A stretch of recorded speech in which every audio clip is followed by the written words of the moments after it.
दोस्तों, मेरा नाम है विजय कुमार। आप देख रहे हैं कॉमिक्स पिटारा चैनल को। तो चलिए दोस्तों, तुलसी कॉमिक्स की शानदार स्टोरी को शुरू करते हैं, जिसका नाम है निखट्टू ठग। तो आप देख सकते हैं इसका कवर पृष्ठ, जो कि कुछ इस तरह का है। तो चलिए इसकी शानदार स्टोरी को हम शुरू करते हैं। बात बहुत पुरानी है, ना जाने कब की। धौलपुर गांव में रामानंद और श्यामानंद नाम के दो भाई रहते थे। दोनों ही पहले दर्जे के आलसी थे। हे राम, तूने हमारी किस्मत में ये निखट्टू क्यों लिखे थे? भगवान, आखिर हमने तेरा क्या बिगाड़ा था जो तूने हमारे कर्म में ऐसे पति लिखे? ये कुछ काम धाम करते नहीं, बस सारा दिन चरपाई ही तोड़ते रहते हैं या कौड़ियाँ खेलते रहते हैं। रामानंद और श्यामानंद के कानों में पत्नियों के ये व्यंग बाण घुसते ही नहीं थे। कर्मों की गति न्यारी, कैसे लिखी मुरारी। एक दिन जब सोना और चंदा का सब्र का बांध तोड़ गया, तो कान खोलकर सुन लो, इस घर में अब चूल्हा तभी जलेगा जब तुम हमारी हथेली पर लाकर कुछ धन रखोगे। चाहे तुम कहीं चोरी करो, डाका डालो या लूट मार करो, जिस भी तरीके से हो सके हमें धन लाकर दो। खाली हाथ बहुत दिनों तक तुम्हारे घर का चूल्हा फूंक लिया। भाग्यवान, इस समय पेट में बड़े ही जोर जोर से चूहे कूद रहे हैं। इस समय तो खाना दे दो, खाना खाकर इस विषय पे सोचा जाएगा। नहीं, ऐसा नहीं होगा। हमने जो कह दिया सो कह दिया। हमारी बात पत्थर की लकीर समझना तुम। ओह, लगता है श्यामानंद आज यहाँ अपनी दाल गलने वाली नहीं है। चल बाहर चल। दोनों चुपचाप बाहर निकल आए। अब भैया श्यामानंद, आज आज तुम्हारी और मेरी पत्नी ने हम दोनों को खूब खरी खोटी सुनाई है। आखिर हम में भी गैरत है। उन उन दोनों ने हमारी गैरत को ललकारा है। हम उन्हें उसका मुंह तोड़ जवाब देकर ही रहेंगे। यानी हम काम की तलाश में नगर जाएंगे, वहां से कुछ धन कमाकर ही अब वापस घर लौटेंगे। मतलब हम आज नगर जा रहे हैं? हाँ श्यामानंद, हम आज और इसी समय नगर जा रहे हैं। तो चलो भैया, मैं तुम्हारे साथ हूँ। दोनों उसी समय नगर की ओर चल पड़े। लंबा सफर तय कर जब वे नगर में पहुंचे, भैया भूख के मारे मेरा बुरा हाल है। श्यामानंद ये क्यों भूल जाता है कि हम खाली जेब हैं? भैया, काश इस समय हमारे पास जेब में थोड़ा धन होता। होता तब ना, तभी। ओह, लगता है कोई मुसलमान मर गया है। मरहूम के रिश्तेदार उसे दफनाने कब्रिस्तान ले जा रहे हैं शायद। जब जनाजा उनके समीप से गुजरा, श्यामानंद, इस जनाजे को देखकर अकस्मात ही मेरे दिमाग में धन कमाने की एक योजना आई है। जरा बताओ तो भैया, वो योजना क्या है? ये मैं तुम्हें बाद में बताऊंगा। चल, पहले इस जनाजे में शामिल होकर मरने वाले के बारे में लोगों से कुछ जानकारी हासिल कर लें। चलो भैया। दोनों उठे और जनाजे की भीड़ में शामिल हो गए। किसका जनाजा है ये भाई? नहीं जानते? अरे, मिर्जा असलम बेग को कौन नहीं जानता इस नगर में। मिर्जा असलम बेग? अरे वही मिर्जा, नगर के दक्षिण में जिसकी बड़ी हवेली है। असलम बेग तो इस नगर के शान थे। सूखे मेवे के प्रसिद्ध व्यापारी थे मिर्जा असलम बेग। सूखे मेवे के प्रसिद्ध व्यापारी थे मिर्जा असलम बेग। ओह, तुम उन मिर्जा असलम बेग की बात कर रहे हो? क्या उनका इंतकाल हो गया है? हाँ, ये उन्हीं का जनाजा है। तब तक वे लोग कब्रिस्तान में प्रवेश कर चुके थे। मुस्लिम रीति रिवाजों के अनुसार मिर्जा असलम बेग को सुपुर्द खाक किया गया। तत्पश्चात अब भैया, अब हमें इन लोगों के साथ चलकर मिर्जा असलम बेग की हवेली देखनी है। दोनों ने ऐसा ही किया। यही है मिर्जा असलम बेग की हवेली। हवेली से कुछ दूर जाने पर श्यामानंद तो इसी समय कब्रिस्तान जाकर मिर्जा असलम बेग की ताजी खुदी कब्र में घुस जा। ये तुम क्या कह रहे हो भैया? हाँ श्यामानंद, मेरी योजना का ही एक अंग है ये। पर भैया, मुझे अपनी योजना का कोई सिर पैर तो समझाओ जरा। तब रामानंद ने श्यामानंद को अपनी योजना बताई। ओ भैया, योजना तो आपने बड़ी ही अच्छी बनाई है। तो जाकर वैसा ही कर जैसा मैंने तुझसे कहा है। श्यामानंद उसी समय कब्रिस्तान की ओर चल दिया।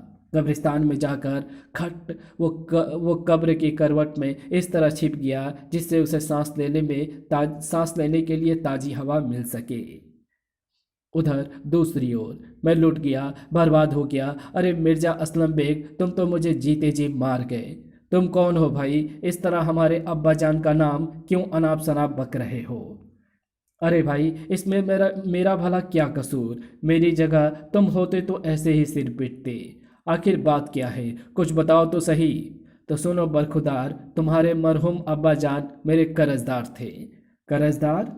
हाँ, कर्जदार। आज से 1 साल पहले उन्होंने मुझसे 50 स्वर्ण मुद्राएं मेवे के व्यापार के लिए ये कहकर उधार ली थी कि व्यापार में मुनाफा होने पर वे ब्याज समेत मेरी सारी स्वर्ण मुद्राएं वापस लौटा देंगे। तब से ये समय आ गया, पर मिर्जा ने मेरी मुद्राएं वापस नहीं लौटाई।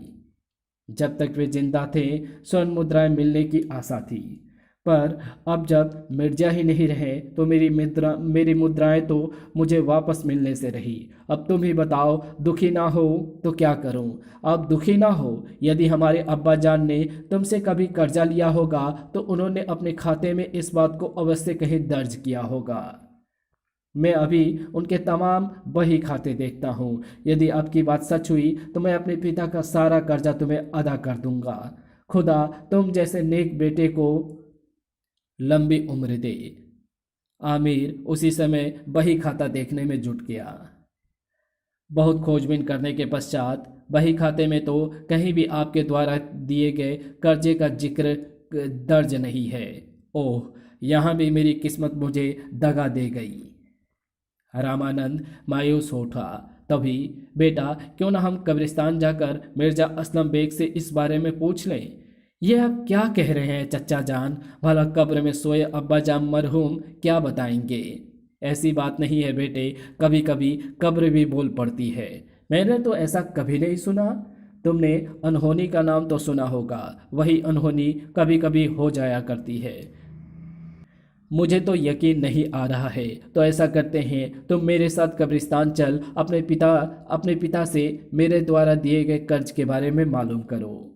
यदि कब्र में से तुम्हारे अब्बा ने बोलकर मेरी बात को सही बता दिया तो तुम मेरा कर्ज अदा कर देना। यदि कब्र में से तुम्हारे मरहूम अब्बा की आवाज़ नहीं आई तो मैं सब्र कर कलेजे पर पत्थर रख लूँगा और कर्ज में दी गई 50 स्वर्ण मुद्राओं को बिल्कुल भूल जाऊँगा। बेटा आमिर, ये जनाब ठीक कह रहे हैं। कब्रिस्तान हम भी चलते हैं तुम्हारे साथ। तब सभी लोग कब्रिस्तान की ओर चल पड़े। कब्रिस्तान पहुंचकर, मैं आ गया हूँ मिर्जा असलम बेग। भैया आ गए हैं। कब्र के पास पहुंचकर, अब्बा जान, क्या तुमने कभी इन महाशय से 50 स्वर्ण मुद्राएं कर्ज में ली थी? अगले ही पल, बेटा आमिर, यह शख्स जो तुम्हारे पास खड़ा है, आज से 1 साल पूर्व मैंने इससे वास्तव में ही 50 स्वर्ण मुद्राएं उधार ली थी। ओह बेटा, तुम इनकी वो 50 स्वर्ण मुद्राएं ब्याज सहित इन्हें वापस कर देना, नहीं तो मैं जन्नत में जाने के बजाय दोजख की आग में जलता रहूंगा हमेशा। अब्बा जान, आप फिक्र ना करें, मैं आपका कर्ज अदा कर दूंगा। पर आपकी आवाज़ को क्या हुआ? ये भर्रा क्यों रही है? बेटा, मरे और जिंदा में यही तो फर्क होता है। मरकर मेरी आवाज़ भी बदल गई है। ओह, तो ये बात है। चच्चा जान, आप मेरे साथ हवेली चलिए, वहाँ मैं आपका कर्ज अदा कर दूंगा। चलो बरखुरदार। हवेली पहुँचने पर, लीजिए चच्चा जान, ब्याज सहित आपकी स्वर्ण मुद्राएं। खुदा मरहूम मिर्जा को जन्नत बख्श कर खुदा मरहूम मिर्जा को जन्नत बख्शे। मरकर भी उसने अपनी नेकी नहीं छोड़ी। स्वर्ण मुद्राओं का कलश ले वो खुशी खुशी कब्रिस्तान पहुंचा। ले श्यामानंद, आज हम दोनों ने भी जीवन में पहली कमाई कर ली। पहली कमाई या पहली ठगाई, अब तो जो चाहे समझ ले। सबसे पहले उन्होंने एक स्वर्ण मुद्रा से अपने लिए अच्छा सा भोजन खरीदा और तत्पश्चात, भैया अब हमें घर लौटना चाहिए। तो ठीक कह रहा है श्यामानंद, अब हमारी जेब खाली नहीं भरी हुई है, इसलिए अब हमें हमारी पत्नियां घर में घुसने से नहीं रोकेंगी। दोनों अपने गांव की ओर चल पड़े। रात होते ही वे पराल गांव के बाहर जा पहुंचे। भैया, दिन भर की भाग दौड़ी के कारण मेरा तो शरीर बुरी तरह टूट रहा है। क्यों ना आज की रात यहीं इसी पेड़ के ऊपर बिताई जाए। श्यामानंद, थका हुआ तो मैं भी हूँ। ठीक है, पहले मैं मुद्राओं के इस घड़े को कहीं छिपाने का प्रबंध कर लूँ। रामानंद ने सामने वाले एक खेत में एक गड्ढा खोदा और बस अब सारी रात ये मुद्राएं यहाँ सुरक्षित रहेगी। सुबह होने पर हम यहाँ से ये कलश निकाल ही लेंगे। अब दोनों पेड़ पर चढ़कर उसकी एक मोटी डाल पर लेट गए। थके हारे दोनों थे ही, सो लेटते ही उन्हें गहरी नींद आ गई। उधर दूसरी ओर पराल गांव के किसान मंगतू की आंखों से नींद कोसों दूर थी। आज ना जाने मुझे नींद क्यों नहीं आ रही है। बहुत करवटें बदलने एवं कोशिश करने के बाद भी जब उसे नींद नहीं आई, जब नींद आ ही नहीं रही है तो क्यों ना मैं खेत की ओर चल लूँ। जुताई का जो काम मुझे कल दिन में करना है उसे आज रात ही क्यों ना कर लूँ। उसने घर को बाहर से ताला लगाया और हल बैल ले अपने खेत की ओर चल दिया। वो खेत मंगतू का ही था, जिस खेत में रामानंद ने अपना स्वर्ण मुद्राओं का कलश दबा था। उस खेत पर पहुंच मंगतू उसे जोतने में लग गया। मंगतू था एक गरीब किसान, थोड़ी जमीन में खेती करता और संतोष से रहता था। मेहनत से उसे जितना जितना प्यार था, लालच से उतना ही चिढ़ता था वो। उसने थोड़ी ही देर में काफी खेत जोत लिया था, तभी खन, अरे ये कैसी आवाज़ है। उसने हल रोक कर जब उस स्थान पर खुदाई की, कलश, इसके अंदर क्या हो सकता है। जब उसने कलश के मुंह पर से कपड़ा हटाया, ओह इतनी सारी स्वर्ण मुद्राएं। उसने कलश के मुंह को पूर्ववत बंद किया और उसे खेत के किनारे पर रख पुनः जुताई के कार्य में जुट गया। सुबह घर लौटते समय कलश को घर ले जाऊंगा। भोर के समय जुताई का कार्य पूरा कर जब वो अपने घर की ओर चला तो कलश को वहीं रखा भूल गया। जब वो घर पहुंचा, धनिया उठ, तो सोई पड़ी हुई है और मैं अपने खेत भी जोत आया। आंखें मलती धनिया उठी, क्या कह रहे हो, तुम कब खेत जोत आए? रात में। रात में? और कब? और हाँ सुन, एक मज़ेदार बात बताता हूँ तुझे। खेत जोतते समय मुझे खेत में दबा एक कलश मिला था। कलश? क्या था उस कलश में? स्वर्ण मुद्राओं से भरा हुआ था वो कलश धनिया। कहाँ है वो कलश? उसे मैंने खेत के किनारे पर रख दिया था। घर आते समय उसे साथ लाना याद ही नहीं रहा। तुम भी कैसे भुलक्कड़ आदमी हो जी, सोने और मिट्टी में कोई फर्क ही नहीं समझते। इतना कीमती कलश इस तरह खेत में ही रखा छोड़ा है। चलो अभी चलकर देखते हैं, अगर वो कलश अभी भी वहाँ रखा मिल गया तो हमारी बड़ी ही किस्मत होगी। दोनों उसी समय खेत की ओर चल दिए। दूसरी ओर रामानंद और श्यामानंद जाग चुके थे। चलो श्यामानंद, नीचे चलकर अपना कलश ले घर की ओर चले। हाँ भैया, भोर होने ही वाली है। जब वे दोनों पेड़ से नीचे उतर आए, अरे रात ही रात में ये खेत कैसे जुत गया? भैया वो देखो, जो कलश हमने खेत में दबा था वो रहा। दोनों दौड़कर कलश के पास पहुंचे। शुक्र है किसी ने खोलकर इसे नहीं देखा। अगर कोई इसे खोलकर देखता तो इसे यहाँ छोड़कर जाता। श्यामानंद ने कलश उठाया और उन दोनों के वहां से जाने के कुछ देर बाद ही मंगतू और धनिया वहां पहुंचे। कलश तो अब यहाँ नहीं है धनिया, अब वो यहाँ कहाँ होगा? किसी की नज़र में आ गया होगा, वही उसे ले गया होगा। दोनों वापस घर लौट पड़े। तुम्हारी जरा सी असावधानी से हाथ आई लक्ष्मी निकल गई। धनिया देखो, इसमें इतना दुखी होने की क्या आवश्यकता है? वो हमारी मेहनत की कमाई तो थी नहीं। भगवान वो धन हमें नहीं किसी दूसरे को देना चाहता होगा। चलो अब उस बात को भूल जाओ। हाँ, अब भूलने के अलावा और कोई रास्ता भी तो नहीं है। दूसरी ओर रामानंद और श्यामानंद जब अपने गांव पहुंचे तो दोपहर हो गई थी। सोना और चंदा कलश की स्वर्ण मुद्राओं को देखेंगी तो खुशी से उछल पड़ेंगे श्यामानंद। और क्या भैया, जब ये घर पहुंचे, कहाँ चले गए थे तुम दोनों? पूरी रात घर से गायब रहे। सोना, हमसे तमीज से बात कर। कल तेरी बहुत बकबक सुनी थी हमने, आज नहीं सुनेंगे। ओह, बहुत बढ़ चढ़ कर बोल रहे हो। कहीं से कारू का खजाना तो हाथ नहीं लग गया? ऐसा ही समझ दे बस, इस कलश में कारू का खजाना ही तो कैद है। आखिर ऐसा क्या है इस कलश में, जरा मैं भी तो जानूं। क्या हो सकता है इस कलश में? हाँ आओ, जरा इस कलश के नज़दीक आ जाओ। सोना और चंदा उत्सुकतावश कलश के समीप आ गई। अब मैं इस कलश का मुंह खोलता हूँ। जैसे ही रामानंद ने कलश का मुंह खोला, सर्प, फुस, स्वर्ण मुद्राओं के स्थान पर सर्प। अरे अरे! रामानंद ने झपटकर तुरंत ही कलश का मुंह फिर बांध दिया। यही था आप लोगों का कारू का खजाना। इन निखटुओं से और आशा भी क्या की जा सकती थी। ये तो हमारी मौत का सामान इस कलश में लेकर आए थे। वो तो गनीमत थी। वो तो गनीमत समझो कि सर्पों ने हमें नहीं डसा। सोना, तुम गलत समझ रही हो। तो सच क्या है? अब मैं तुम्हें कैसे समझाऊं सोना कि जब हम इस कलश को लेकर चले थे तो इसमें स्वर्ण मुद्राएं भरी थी। स्वर्ण मुद्राएं? और तुम्हारे पास? अच्छी कहानी गढ़ लेते हो। दूसरी ओर, चुपचाप इसी समय घर से निकल जाओ और कुछ कमा धमा कर ही घर में घुसने की हिम्मत करना। जाता हूं भाग्यवान, मेरा कुर्ता तो छोड़ दो। चंदा ने झटके से कुर्ता छोड़ दिया।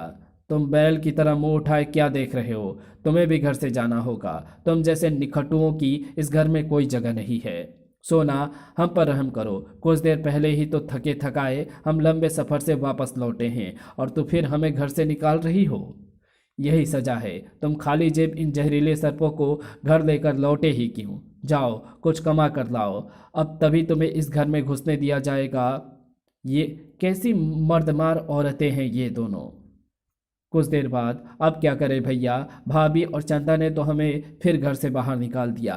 गलती हमसे ही हो गई थी। जब हमने ये देखा था कि कलश खेत में दबे होने के स्थान पर खेत के किनारे रखा हुआ है तो हमें तभी कलश का मुंह खोलकर स्वर्ण मुद्राओं की जांच करनी चाहिए थी। जिस किसान ने रात ही रात में वो खेत जोता था, सब किया धरा उसी का है। वो कलश की स्वर्ण मुद्राएं निकाल कर अपने घर ले गया होगा और कलश में सर्पों को बंद कर गया होगा।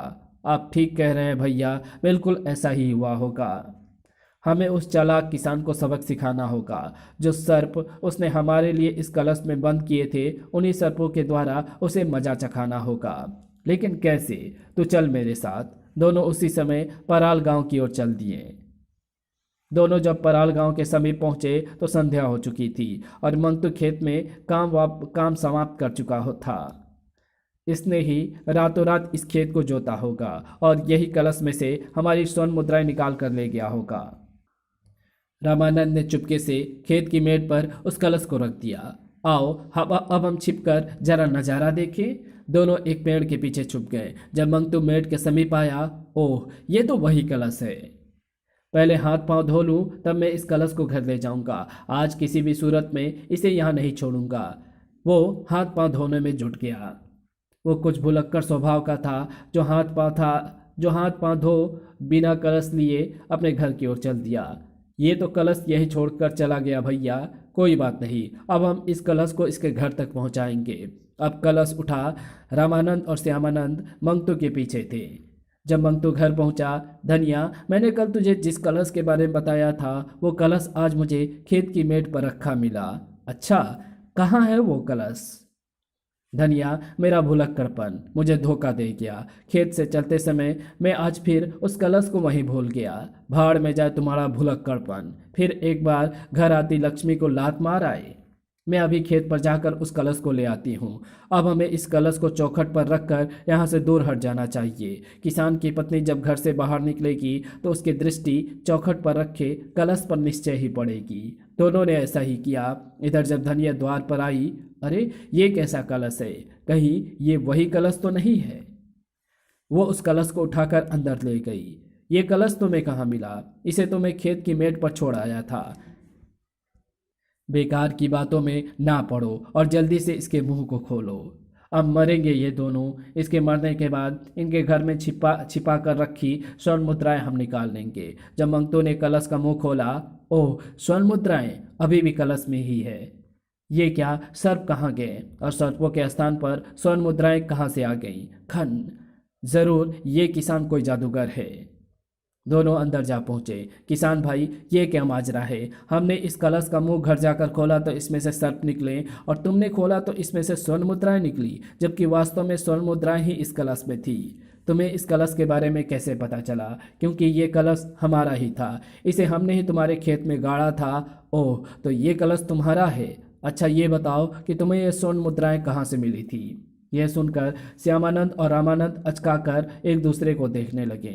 इसे ठगी के बारे में बताएं या ना बताएं, कुछ सोचकर हमने इस कलश की मुद्राएं एक मुस्लिम युवक से ठगी द्वारा हड़पी थी। ओह, तो ये चक्कर है।